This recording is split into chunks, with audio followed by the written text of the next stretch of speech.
país. Así es que vamos a empezar con el marco legal con el cual se rige para el país, para El Salvador, el,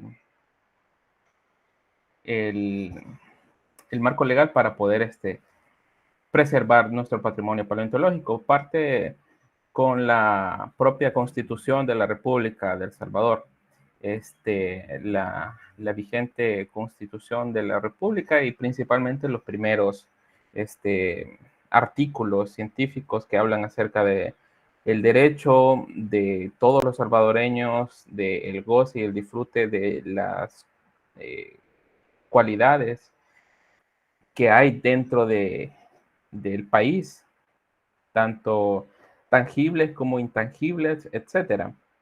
Y también la paleontología o los fósiles en el país están involucrados en otras leyes como la Ley Especial de Agilización de Trámites para el Fomento de Proyectos de Construcción, en el que se habla pues que básicamente se debe de hacer un trabajo previo de evaluar los terrenos que van a sufrir una modificación en su superficie, donde va a haber una alteración del subsuelo para la base de edificios, carreteras, eh, centros comerciales, todo lo que vaya a sufrir modificaciones. También la ley especial de notificaciones y parcelaciones para su uso habitacional también están involucradas ahí, que exigen que haya una valoración cultural. Por supuesto, la ley especial de protección al patrimonio cultural de El Salvador, donde pues se habla directamente de la paleontología y el marco histórico natural que forma parte del subsuelo. Y bueno, aquí nos dice que todo lo que está en el subsuelo pertenece al Estado y es el Estado el responsable de poder velar la protección del mismo y, y es el encargado de resguardar, dirigir investigaciones, excavaciones de índole científico, ¿no? De investigación, etcétera. También la observación de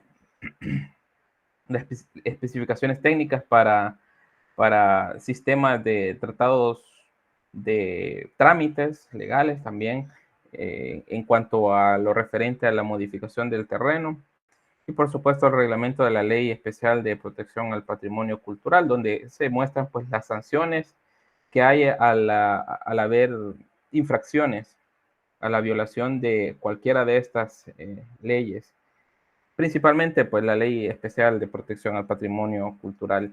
¿Y qué tenemos ahí? La Ley Especial de Protección al Patrimonio Cultural de El Salvador, o la LEPSES, fue creada el 20 de septiembre del 1991 mediante el decreto ejecutivo número 55, publicado en el Diario Oficial número 206, tomos 313, en 1991. A partir de ahí, en esa década de los 90, al inicio de los 90, se consolida pues esta institución, que es la institución conocida con Cultura, que duró muchos años y que hasta el día de hoy está bastante arraigada en la gente y que ahora que se llama Ministerio de Cultura, pues muchos le siguen llamando con Cultura. Luego pasó a formar parte de la Secretaría de la Presidencia, directamente, una Secretaría de la Presidencia de la República de El Salvador, y era conocido como Secultura, o Secretaría de Cultura, hasta que pues en 2018, en el último año que estuvo la gestión anterior, pues ellos decidieron constituirla como un ministerio, ¿no? El Ministerio de Cultura. Y a partir del inicio de esta ley, de la LEPSES, en el 91 y el 22 de abril del 93, mediante este decreto legislativo, pues se estableció y se basa todo el trabajo relacionado con la paleontología. También está involucrada la arqueología, la parte esta antropología, etcétera. Y aquí vemos algunos artículos que he seleccionado que son de importancia para el marco que nos atañe, ¿no?, de la paleontología dentro de esta LEPSES. El artículo 1 dice la finalidad de la ley. La presente ley tiene por finalidad regular el rescate, investigación, conservación, proyección, promoción, fomento, desarrollo, difusión y valoración del patrimonio o tesoro cultural salvadoreño a través del Ministerio de Educación en su momento, ahora es el Ministerio de Cultura, o la Secretaría de Estado que tenga a su cargo la administración del patrimonio cultural del país, quien en el transcurso de la presente ley se denominará como ministerio. En este momento, en el 91, cuando fue creado, pues era con cultura, ¿no? Y quien administraba eso era directamente el Ministerio de Educación. Pero bueno, hubo muchos cambios y solamente se menciona como ministerio a partir de este primer artículo. Pero lo que aquí se menciona, este listado de regulación que hace, pues nosotros lo hacemos como Museo de Historia Natural de El Salvador en cuanto al patrimonio natural, específicamente nosotros en la parte paleontológica, pero también la parte de patrimonio natural, zoología, animales actuales y botánica, que son pues las plantas actuales. Pero hacemos todo, rescate, investigación, conservación, proyección, etc. Luego tenemos los conceptos de bienes culturales. Para los fines de esta ley se consideran bienes naturales los que hayan sido expresamente reconocidos como tales por el ministerio, ya sean de naturaleza antropológica, aquí entra todo lo relacionado pues con comidas, bailes, tradiciones de las personas, paleontológicas, aquí entramos nosotros con los fósiles, arqueológico, todo lo relacionado con artefactos y edificaciones prehistóricas, historia misma en sí. Aquí entra pues mucho lo que tiene que ver también con la parte edificada, etnográfica, que son las etnias, ¿no? La parte de los descendientes, afrodescendientes, etnias indígenas, lengua, religiosa, artística, técnica, también entra el patrimonio arquitectónico acá, científica, filosófica, bibliográfica y documental. Definiciones de bienes que conforman el patrimonio cultural. Para los efectos de esta ley, los bienes que conforman el patrimonio cultural de El Salvador son los siguientes. Hay varios, pero yo solo seleccioné el que nos compete a nosotros como historia natural. Las colecciones y ejemplares de zoología, botánica, mineralogía, anatomía y los objetos de interés paleontológico. Esta ley especial está disponible en línea, ustedes la pueden descargar, la buscan y la descargan. Y si no, pues yo se las comparto también. Hay otro listado hay otros literales que enlistan todo lo que envuelve lo que está descrito en el artículo 2.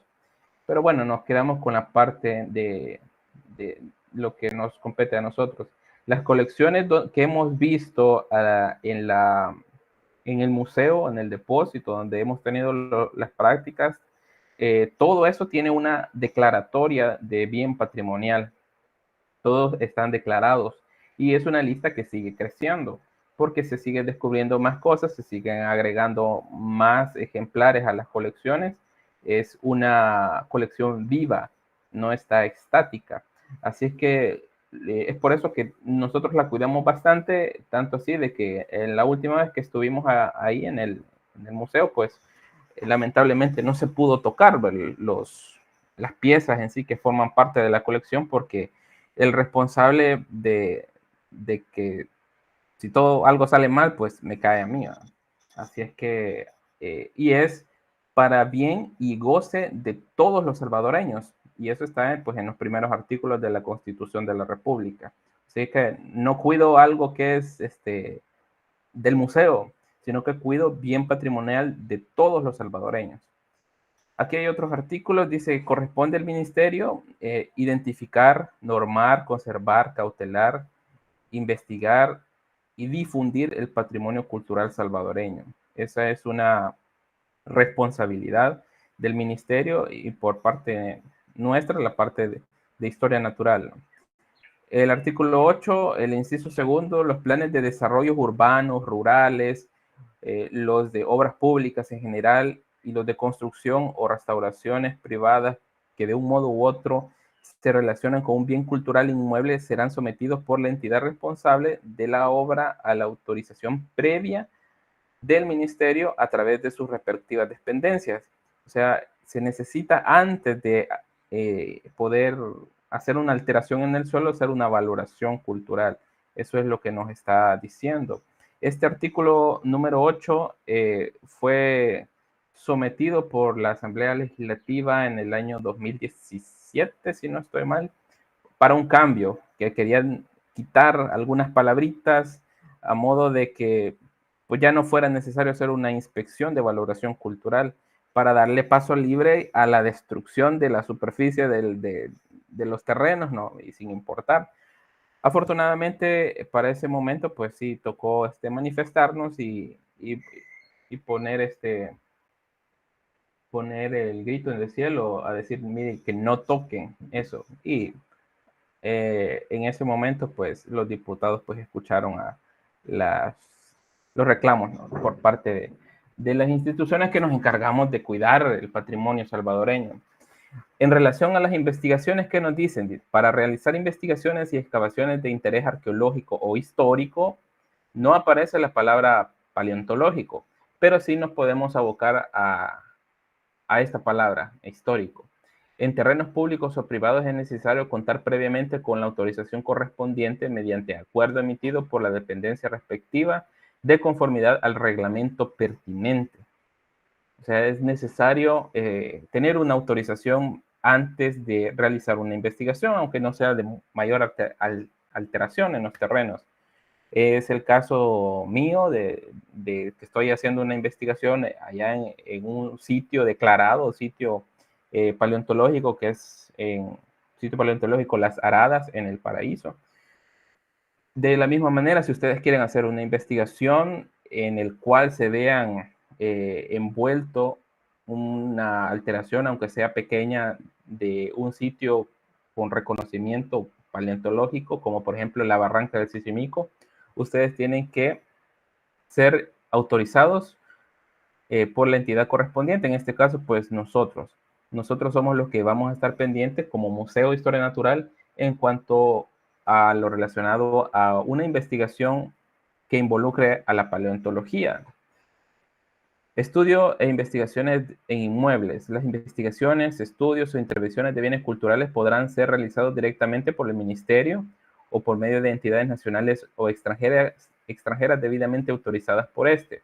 En estos casos, el ministerio determinará las condiciones bajo las cuales confiere esa autorización. Prohibiciones. Bueno, queda prohibida la exportación de bienes culturales, salvo las excepciones legales. Aquí incluye el comercio, está prohibido pues el comercio. Ustedes encuentran un fósil, encuentran una vasija ahí precolombina y la quieren vender, eso está prohibido y se sanciona. La violación a las medidas de protección de bienes culturales establecidas en la ley hará incurrir al infractor en una multa desde el equivalente a 2 salarios mínimos hasta el equivalente a 1 millón de salarios mínimos, según la gravedad de la infracción y la capacidad económica del infractor, sin perjuicio de que el bien pase a ser propiedad del Estado por decomiso o expropiación, según el caso del bien cultural que se extrae, no obstante a la acción penal correspondiente. Es decir, que si no se hace bien la gestión de permisos para poder alterar el suelo, porque el suelo es del Estado, o si hay algún daño al patrimonio, se evalúa para poder tener una infracción desde 2 salarios mínimos hasta 1 millón de salarios mínimos. Así es que es una multa bastante grande, bastante considerable.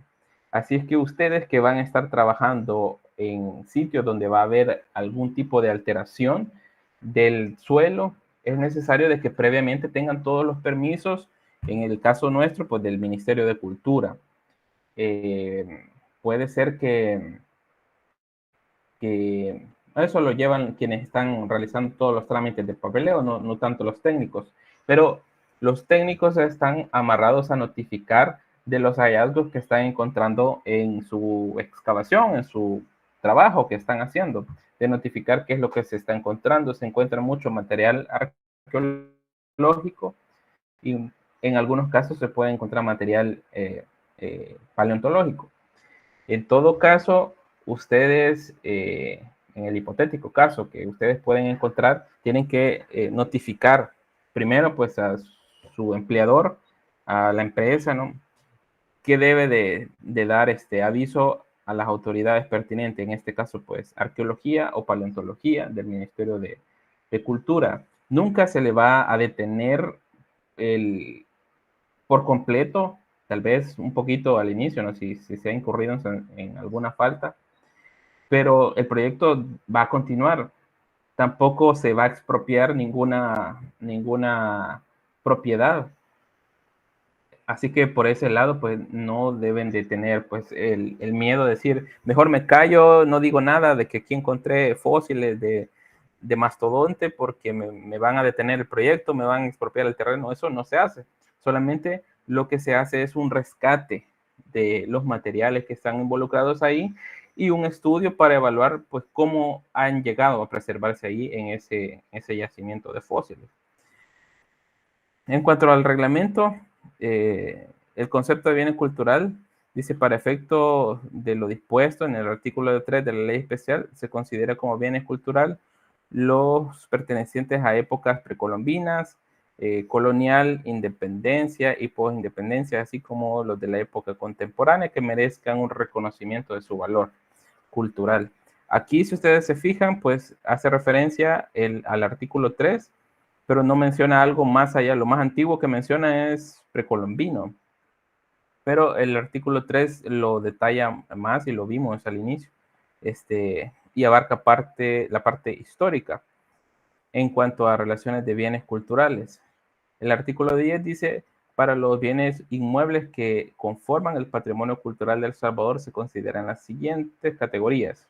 Estas son categorías, o sea, macro, algo más grande. Monumentos, hay algunos que son monumentos históricos también. Monumentos de carácter escultórico, ahí tenemos muchos monumentos que son, por ejemplo, El Salvador del Mundo, al centro de la plaza del mismo nombre, jardines históricos también, dentro de monumentos como monumentos naturales, pues ahí está la Puerta del Diablo, aunque pues llegaron a alterarlo y causar una destrucción, afortunadamente no tan grande, pero sí hubo una alteración y bueno, se dañó ese bien cultural.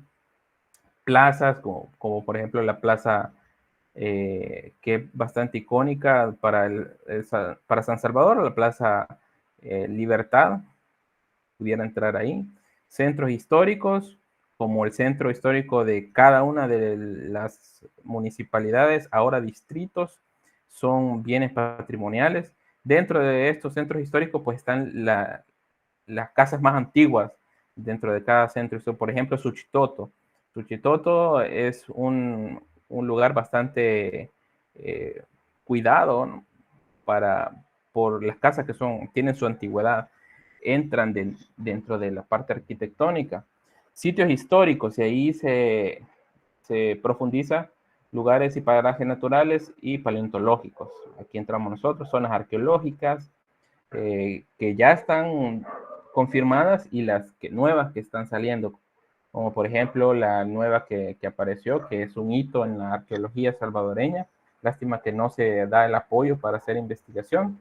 La que está cerca del río Las Cañas, por donde anduvieron, el sitio paleontológico El Pacún. Bienes arqueológicos, investigaciones y excavaciones. El artículo 11 dice, los bienes culturales de naturaleza arqueológica son aquellos inmuebles, monumentos, objetos, fragmentos de edificios, desmembrados y cualquier tipo de material arqueológico pertenecientes a culturas americanas anteriores a la conquista, así como los restos humanos de fauna y flora relacionados con las mismas. Ahí es de poner atención porque habla de fauna y flora, pero está relacionada a un contexto humano, a un contexto arqueológico. También forma parte del patrimonio de los bienes de naturaleza geológica. Ahí hay muchos sitios de una importancia geológica, paleontológica y prehistórica y de cualquier origen relacionado con la historia del hombre, así como todos aquellos bienes muebles e inmuebles de carácter histórico susceptibles a ser estudiados con una metodología parecida a la arqueológica, o sea, la parte de la paleontología. Hay una cosa importante que ustedes deben de tener en claro, no sé si tienen esa duda, pues un bien mueble es aquel que no se puede mover. Perdón, inmueble. Inmueble es el que no se puede mover, como por ejemplo, pues un edificio. Un edificio como la Biblioteca Nacional, ese es un bien inmueble. La Biblioteca Nacional anterior pues tenía declaratoria de bien patrimonial y estaba protegido por el acuerdo de la Haya, ¿no? Tenía el escudo azul, pero pues no importó y lo derrumbaron, con la excusa de que no tenía valor en sí el edificio, sino el terreno, cosa que pues no tiene sentido porque podrían aplicar lo mismo para Tazumal, por ejemplo. No, el edificio no, o sea, la pirámide, sino el terreno. Y bueno, fue destruido.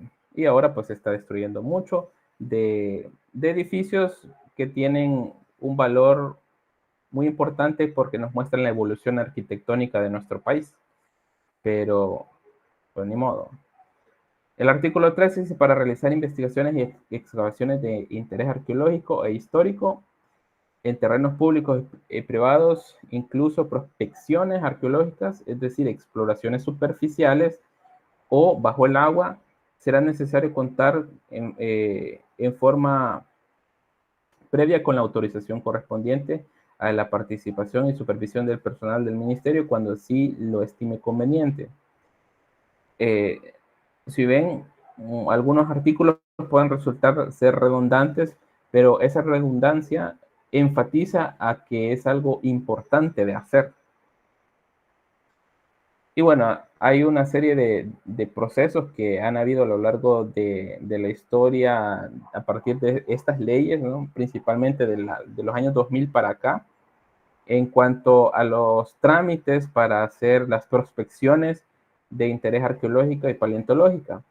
Al inicio pues sí hubo una ventanilla única, es decir, de que todos los trámites pasaban por una ventanilla y se hacían los trámites de paleontología, de arqueología, de patrimonio edificado, de ANDA, de electricidad, lo de el MOP, etcétera, todos iban ahí.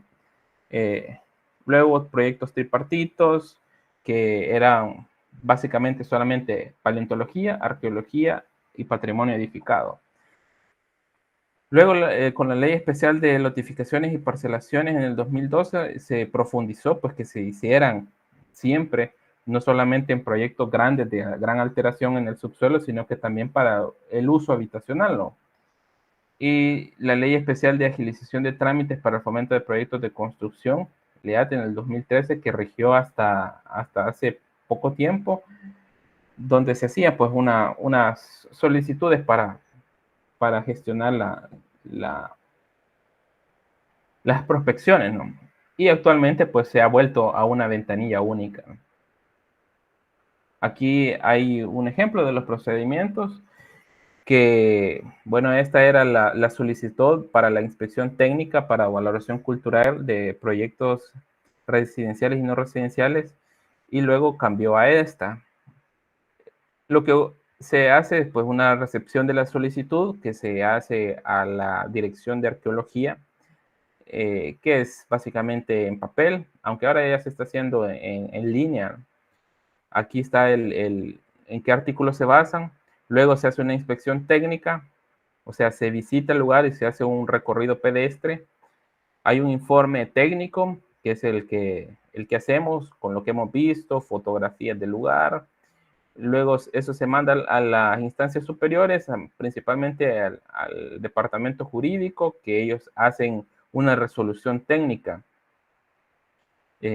dirigida por la Dirección General de Protección a Patrimonio Cultural y Natural. Y aquí están los artículos en los que se basa.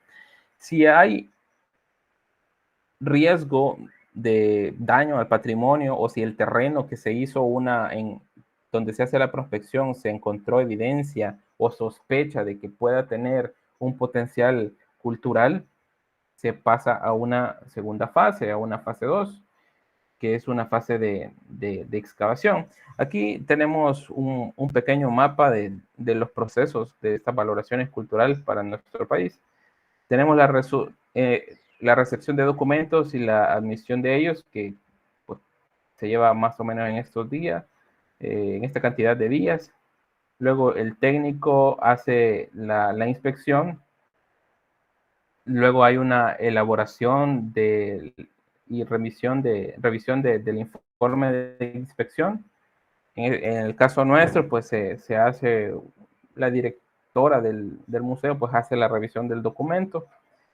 Hay una elaboración de una resolución, luego se autoriza esa resolución en este caso, pues la directora de Patrimonio Cultural, y pues se le notifica al dueño del proyecto que ya está lista su resolución, ¿no? Y se da más o menos en un proceso de 20 días, más o menos, hábiles.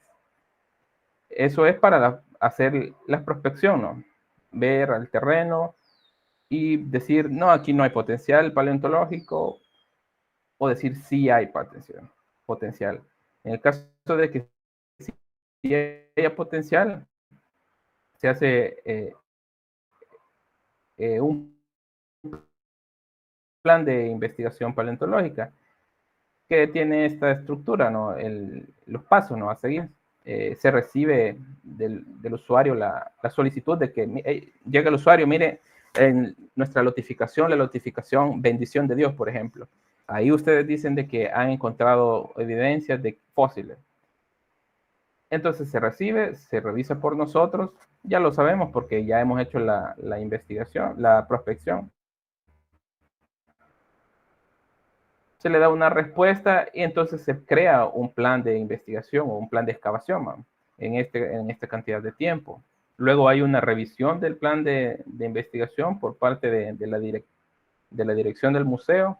Se autoriza el plan de investigación por parte de la Dirección General de Protección Cultural y Natural, y se notifica a la gente de que ya está listo el plan de excavación basado en las condiciones propias, particulares del terreno, ¿no? Si es de 40 manzanas, si en esas 40 manzanas solamente se encontró en una franja, que generalmente es en los ríos, ¿no? En las quebradas donde hay afloramiento, o si es, por ejemplo, una línea de interconexión eléctrica donde solamente va a haber una alteración en el subsuelo donde van a ir sembrados los postes o las antenas de interconexión eléctrica, o si es una carretera también, qué puntos son los de mayor interés, ahí van especificados en este plan de investigación. En esa fase 2, pues el proceso de valoración cultural al terreno, pues se hace un convenio con la empresa o con los dueños del terreno, se firma el convenio, hay un trabajo de campo que generalmente es la parte, pues que a todos nos gusta, ¿no? La parte de encontrar fósiles, abrir, romper rocas, buscar la información, ver perfiles, etcétera. El trabajo de conservación e identificación de fósiles que puede desarrollarse in situ, ¿no?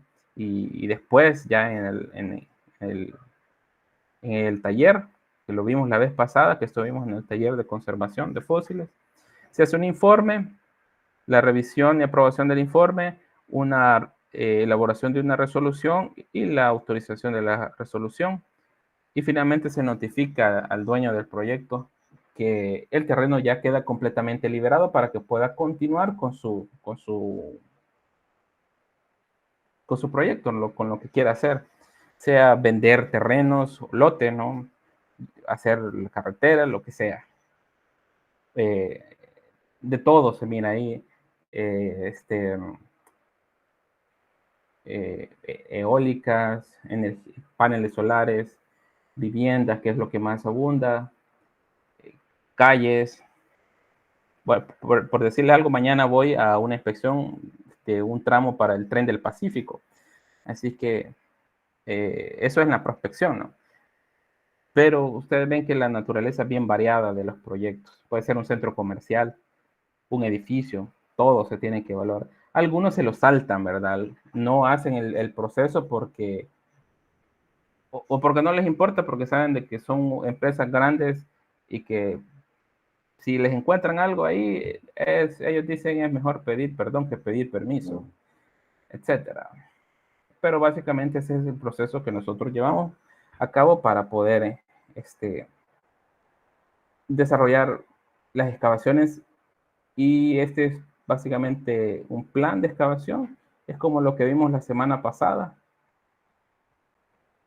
Y bueno, el procedimiento para abordar ese plan de excavación, en este caso, pues estaba trabajando un compañero geofísico de la dirección general, pues dijeron de que en vez de decir paleontológico, excavación paleontológica, tendría que decir una investigación biológica y geofísica con fines paleontológicos.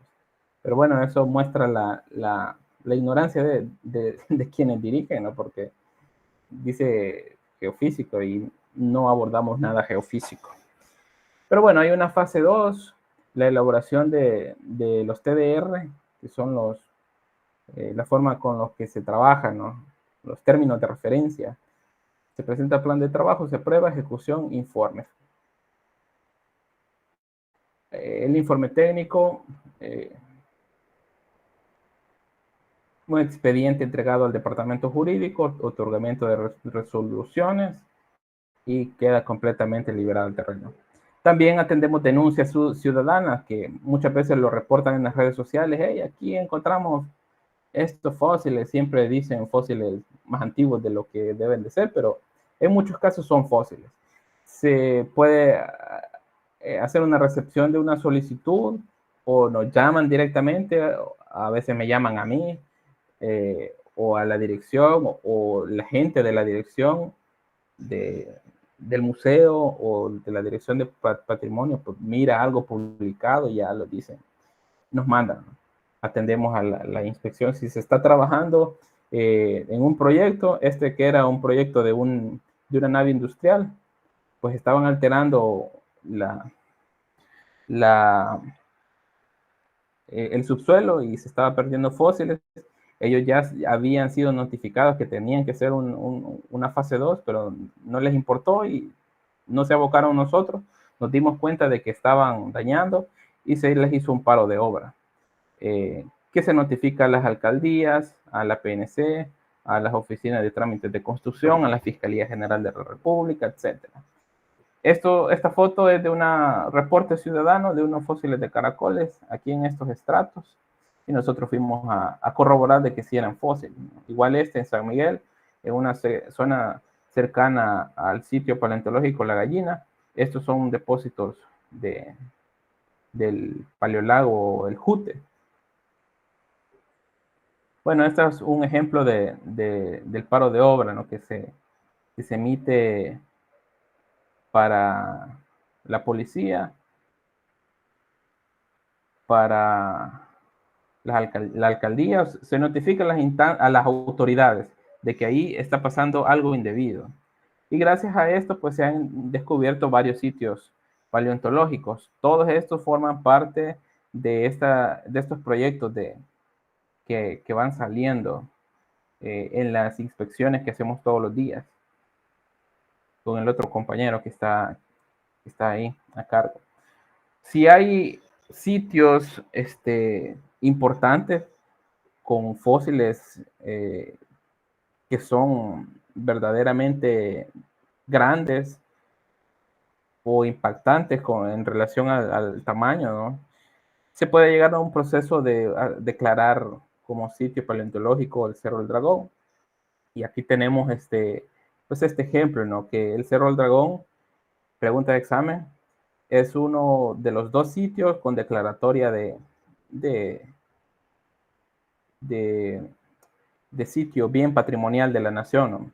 El otro es el sitio paleontológico Río Tomayate y este es el Cerro del Dragón. Así que ya tienen esa pregunta de examen contestada. ¿Cómo se hizo ese proceso? Pues básicamente se reportó el hallazgo que alrededor del 2003, si no estoy mal, se encontró ese sitio. Se hizo una inspección y una valoración cultural. En este caso, pues ellos, el dueño, el propietario, quería hacer una notificación. Entonces no acató las condiciones, pues se le hizo un paro de obra. Luego se quedó monitoreando para saber de que no había, que no continuara dañando a los fósiles. Hubo pues, resoluciones y hasta que se declaró en el diario oficial como un bien patrimonial paleontológico. En las inspecciones, pues hay antecedentes, datos técnicos del terreno, inspecciones y la descripción de los suelos, los requerimientos técnicos que se basan en los artículos 67 y 68, en el caso que no se encuentre en superficie. Porque, ¿qué tal si nosotros hacemos y bajo el suelo sí hay? Estos artículos 67 y 68, pues amarran a que y obligan a que pues el propietario informe si hay hallazgos fortuitos, ¿no? Este es un ejemplo de esta carta cuando era todavía la Secretaría de Cultura de la Presidencia, un plan de manejo para el Cerro del Dragón. Se hizo paro de obra, se notificó a la alcaldía, a la Policía Nacional y al propietario, ¿no? Ahí se estipulan los artículos de la ley que siempre tienen que ir citados los artículos de la ley para poder proceder. Se hizo pues este expediente para el trámite de la declaratoria de bien cultural eh, del sitio del Cerro del Dragón, que es el caso que estamos viendo. Y aquí hay parte de la información que lleva borrador de la resolución interna, informe técnico, plano topográfico, bibliografía, etcétera. Finalmente fue publicado en el diario oficial, el tomo número 413, como el reconocimiento y declaratoria como bien cultural del sitio paleontológico Cerro del Dragón, ubicado en el municipio de Concepción, Quezaltepeque, departamento de Chalatenango, considerando que el sitio paleontológico Cerro del Dragón representa un bosque petrificado de 25 millones de años. Consideran también su ubicación, su extensión, su valor científico, el propio valor del sitio, el valor educacional, paisajístico, cultural, turístico. Es un lugar muy bonito y también pues se considera en cuanto al reconocimiento y declaratoria de bien cultural. Esto aparece en el diario oficial. El cumplimiento de los artículos siempre se citan el artículo, en este caso la Constitución de la República. Estos artículos también vienen en el examen, así que de señalar qué artículos son los más importantes para una declaratoria de bien cultural. Y qué leyes, ¿no? En el caso pues los artículos 1, 2 y 3, los que vimos ya detenidamente, de la Ley Especial de Protección al Patrimonio Cultural de nuestro país, la LEPSES, ¿no? Y dice que resuelve el artículo 1 en este diario oficial, pues reconocer y declarar como bien cultural al Cerro del Dragón. El artículo 3 dice, para la protección y conservación del bien cultural objeto de la presente resolución interna deberán de seguirse los requerimientos técnicos que establezca la Dirección Nacional de Patrimonio Cultural y Natural a través de nosotros, ¿no? Del MUNES, así como para cualquier otro estudio o intervención, revisión y supervisión según sea el caso, todo de conformidad a la Ley de Protección al Patrimonio Cultural y Reglamento del Salvador. el propietario, poseedor, se le ponen requisitos porque, como les digo, no es que se le va a expropiar y ahora es del Estado, sino que el propietario es el tenedor, el responsable del inmueble, ¿no? Y debe de cuidar ese bien patrimonial. Y aquí se ponen algunas medidas. Deberá solicitar por escrito autorización para el desarrollo de cualquier tipo de obra, cosa que pues el señor no hace.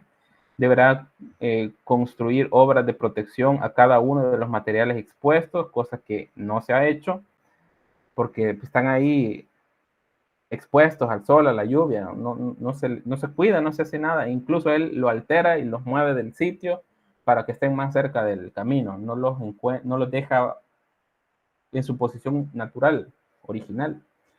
Dice que podrá utilizar el inmueble según parámetros y locaciones específicas para el pastoreo, ganado y siembra de cultivos de subsistencia, es decir, cosas poco invasivas, ¿no? Podrá desarrollar actividades ecoturísticas planificadas y basadas en un proyecto de desarrollo turístico. Esto sí lo hace el propietario, eh, pero ah, cuesta con ese señor. Podrá adecuar espacios para atención a visitantes, senderos, servicios sanitarios, agua potable, bancas, mesas. Sí, más o menos lo ha hecho. No sé si han tenido la posibilidad de ir, pero cuando vayamos, porque este es el sitio que vamos a ir, vamos a ver de que pues, las condiciones no son tan adecuadas, ¿no? Los baños son de fosa, este, ha intentado hacer caminos. Lo último que supe, había metido maquinaria, cosa que está prohibida. Y bueno, todo eso, yo soy el monitor de este sitio y en realidad es algo que yo lo reporto, pero hasta el momento no he recibido ningún tipo de notificación de qué se va a hacer o qué se le va a hacer a ese señor, ¿no? Pero bueno, dice que deberá colocar rotulación de señalización diseñadas en armonía con el ambiente. No, no lo ha hecho. Dice, no podrá desarrollar caminos o calles dentro del terreno. Esto es lo que les digo que lo tenía prohibido y lo empezó a hacer, pero se le detuvo. No podrá ubicar dentro del terreno antenas de transmisión, torres de tendido eléctrico, nada, porque tiene un valor paisajístico que lo vimos en la declaratoria, de paisaje, turístico, etcétera.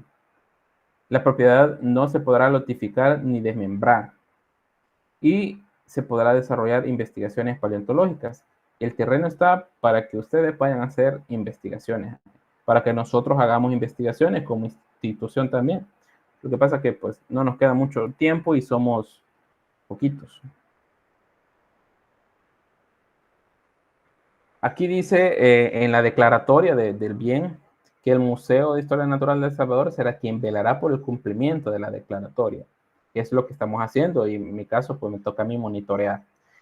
El artículo 7 dice que el municipio no podrá otorgar ningún tipo de licencia sin que estos tengan autorización de la Dirección General de Protección Cultural y Natural de la ahora Ministerio de Cultura de El Salvador. El municipio, la alcaldía está enterada del sitio, lo cuidan, por parte de ellos pues no meten mano ahí, así que está muy bien. El artículo 9 dice que entra en vigencia a partir de la publicación el 25 de noviembre del 2016. Así que a partir de este año, pues fue declarado como bien patrimonial de El Salvador, bien paleontológico. Aquí algunas imágenes de cuando se señalizó esta madera fósil. La muestra que les enseñé en el depósito, pues es una submuestra de esta que está aquí aflorando. Así es que eso es en cuanto al Cerro del Dragón. Y bueno, hay expectativas para ese sitio, que continuamos con los monitoreos, las investigaciones están pendientes y en cuanto a las expectativas, que se asegure la protección total al sitio a lo largo del tiempo, que se difunda la existencia e importancia del sitio, que se aproveche su atractivo turístico, educativo, científico. Y bueno, esto es parte nuestra, ¿no? Del museo. las normas de seguimiento a estas declaratorias. Está normado también y se basa pues en un documento del 2020, ya en esta gestión actual.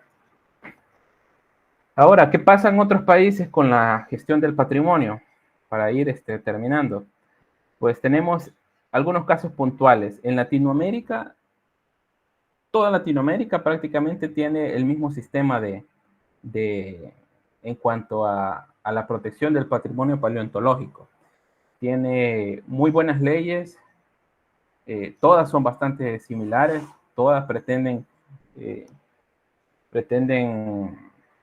cuidar los bienes inmuebles, o sea, los sitios paleontológicos, los bienes muebles, las colecciones, las piezas en sí, los fósiles, pero siempre hay casos en los que se quiere alterar, ¿no? En este caso, pues la Ley Federal sobre Monumentos y Zonas Arqueológicas, Artísticas e Históricas es la que está involucrada en un caso que, pues afortunadamente, lo último que supe es que ya estaba solucionado. Lo que pasa es que el artículo 28 bis habla directamente de restos fósiles. Dice que para estos efectos de la ley, en su reglamento, las disposiciones sobre monumentos, zonas arqueológicas serán aplicables a los vestigios o restos fósiles o seres orgánicos que habitaron el territorio nacional en épocas pretéricas y cuya investigación, bla, bla, bla, paleontológico. Pero este artículo querían cambiarlo. ¿Quiénes? Pues algunos diputados que por algunas intenciones particulares y oscuras querían cambiar el término de restos fósiles por el término de grabados inusuales en piedra caliza, porque esta es para Nuevo León, en México, ¿no? Porque básicamente lo que querían hacer era quitarle esa protección a los fósiles y dejarlos como, son cosas curiosas que hay en la piedra, ¿va? Para poder comercializarlas libremente, no para utilizarlas como materias primas, como el caso de la diatomita o la caliza para hacer cemento, sino que para el tráfico, para poder vender fósiles en sí, ¿no? Amonites, caracoles, etcétera. Entonces, el cambio de una palabra o un término ya hace que se desproteja al bien que se debe proteger. Pasar de restos fósiles a grabados inusuales en piedra caliza, pues lo deja completamente desprotegidos de una ley a los verdaderos fósiles. Pero afortunadamente, pues lo último que supe es que sí se había evitado hacer ese cambio, porque toda esta zona de Monterrey, pues hay al menos una veintena de sitios paleontológicos, los cuales están sin explorar por falta de recursos, como casi siempre, ¿no? Para su estudio y prevención, reveló pues esta institución, ¿no? Ahí ustedes pueden leer más detenidamente, pero en este caso, pues al final la Corte Suprema de Justicia de la Nación, pues invalida la legislación de Nuevo León sobre vestigios y restos fósiles por invadir la competencia de la Federación. Y aquí les dejo más algunos artículos que están relacionados, pero la ley, si ustedes se fijan, pues sirve para proteger cuestiones indefensas, ¿no? Como son los fósiles, que están ahí en espera de darnos mucha información, de hacernos sentir a nosotros como ciudadanos, tener una pertenencia mucho más grande, mucho mayor de lo que nos estábamos imaginando, ¿no? Que es, por ejemplo, nosotros en el país, darnos cuenta de que El Salvador no es solamente del siglo XX para acá, o de la independencia para acá, sino que tenemos una gran historia que se remonta hasta el cenomaniano, hasta hace 100 millones de años. Aquí les dejo algunos términos que están relacionados con el patrimonio de México. Está bastante relacionado con lo nuestro, para que ustedes lo puedan leer detenidamente. Aquí también algunos términos de la ley, como paleontología, fósil, pero desde el punto de vista legal, no desde el punto de vista que lo hemos visto, científico, paleontológico, sino desde el punto de vista legal. Y es aquí donde muchas veces los abogados o las personas que manejan la ley, pues se escudan diciendo de que hay que interpretar la ley. La ley se puede interpretar de esta manera o de la otra, cuando eso no es así. La ley no se interpreta, la ley se toma literalmente. Por eso es que se hacen estudios o el trabajo ¿qué? Indefinido en cuanto a dejar bien estipulado, sin vacío de ley, el hecho de, de cualquier índole, ¿no? De abordaje. Por eso ustedes cuando escuchen, no, es que depende cómo interpreten la ley, es que no es la Biblia, no es un tratado filosófico, sino que es ley, es algo que se debe tomar literalmente. Por eso se trabaja también en cumplir a cabalidad, en explicar a cabalidad pues cada uno de los términos, a modo de que no hayan vacíos legales. Y bueno, pues hay muchos problemas en cuanto a la comercialización, al tráfico de fósiles como este. No hace mucho que las noticias sobre subastas hablaban de las enormes cifras que se pagaban por obras de arte. Este tipo de noticias ahora hablan de los millones que llegan a alcanzar otro tipo de objetos, los fósiles de dinosaurios. El arte ya no interesa tanto a los millonarios, ahora la tendencia es tener un dinosaurio decorando algún rincón de la mansión. Este negocio en auge afecta mucho a la ciencia, que no puede competir con dinero, y por tanto cada fósil en manos privadas es una oportunidad única perdida para conocer más sobre la historia de la vida en la Tierra. ¿Hay alguna solución para esta moda? Una de ellas podría ser la protección por parte de la ley de estos fósiles. Pero te cuento más detalles de qué está ocurriendo con este negocio en la web de Muy Interesante. Ahí les dejo el enlace para que puedan leer un poquito más. Y básicamente ahora la moda, o en los últimos años, ha crecido exponencialmente, pues el tráfico principalmente de dinosaurios no avianos, ¿no? Fauna del Mesozoico y flora también, que llegan hasta hacer subastas. Por ejemplo, Nicolas Cage tiene que pagó 30 millones de euros por un cráneo de un T-Rex. Y bueno, todo esto pues hace que el comercio afecte seriamente a la ciencia y no se tenga mayor conocimiento, se pierde el conocimiento. Hay mucho tráfico en las aduanas a la hora de hacer los viajes en avión, por barco, etcétera, pues se decomisan por las leyes. Por ejemplo, en Chile son bastante severas las leyes en cuanto a protección de patrimonio paleontológico. Y hay muchos casos, por ejemplo, de unas 6.400 piezas fósiles de incalculable valor patrimonial fueron llevadas, en esta nota pues se describe de un caso de decomiso por tráfico. Esta otra también, este fósil de un terópodo que pues era también comercializado y decomisado. Estos otros también, bueno, siempre pues nuestros países en Latinoamérica tratan de alguna manera de frenar pues el tráfico ilegal de fósiles, de cualquier tipo de fósiles, y se encuentran así, ¿verdad? Estos son decomisos. Y también se toma en cuenta algunas instancias en las que divulgan, ¿no? Este caso, pues los técnicos, los científicos, enseñándole a los legisladores, a los policías, por qué es importante, ¿no? Y la ley que ellos mismos hacen y legislan para poder tener protección al patrimonio. Y bueno, finalmente, este caso que es uno de los más sonados en cuanto a este tráfico ilegal, este comercio de este dinosaurio no aviano del género Obirajara, que es de Brasil, fue saqueado, fue vendido ilegalmente a unos alemanes y ellos sacaron un artículo en el cual describían a la especie teniendo a esta como el holotipo, ¿no? Y estaban en un museo de Alemania. y lo publicaron en una revista que es Cretaceous Research, y pues al final pues retiraron ese artículo que para los investigadores pues es la mayor ofensa o la mayor humillación en el mundo científico, que tu artículo científico sea retirado de la revista.